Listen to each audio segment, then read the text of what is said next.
सदर ट्रंप ने ईरान को टेलीफोन पर मुज़ाकरात का ऑप्शन दे दिया। ईरान बात करना चाहता है तो कॉल कर सकता है। उम्मीद है ईरान दानिशमंदी का मुजाहरा करेगा। फॉक्स न्यूज़ से गुफ्तगू में सदर ट्रंप ने कहा कि ईरान के तबाहशुदा अफजूदा यूरेनियम को हर सूरत हासिल करके रहेंगे।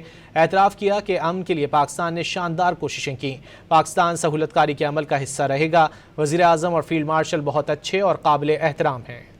अमेरिकी सदर डोनाल्ड ट्रंप ने ईरान से तबाहशुदा यूरेनियम हर सूरत हासिल करने का ऐलान कर दिया।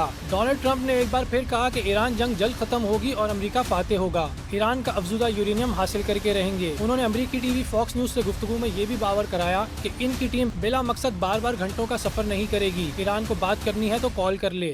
If they want to talk, they can come to us or they can call us.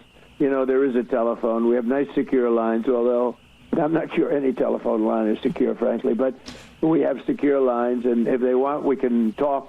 But we're not sending people to travel 18 hours to meet where you literally think of this. We had a meeting for Tuesday, and it was on Saturday that I was saying, when are we meeting? Tuesday, because it's so far. Trump ने अमन के लिए पाकिस्तान की कोशिशों का भी एतराफ़ किया। कहा कि वो पाकिस्तान का बहुत एहतराम करते हैं। वज़ीर आज़म और फील्ड मार्शल बहुत अच्छे और काबिल एहतराम हैं। उन्होंने शानदार काम किया और कोशिश की। We have great respect for the Field Marshal of Pakistan and for the Prime Minister of Pakistan. They're great people. They really are good. Trump ने इंटरव्यू के दौरान एक बार फिर 8 जंगें रुकवाने का क्रेडिट ले लिया। पाकिस्तान और भारत की जंग जौहरी जंग की तरफ जा रही थी। इस जंग के दौरान 11 तैयारे गिराए गए।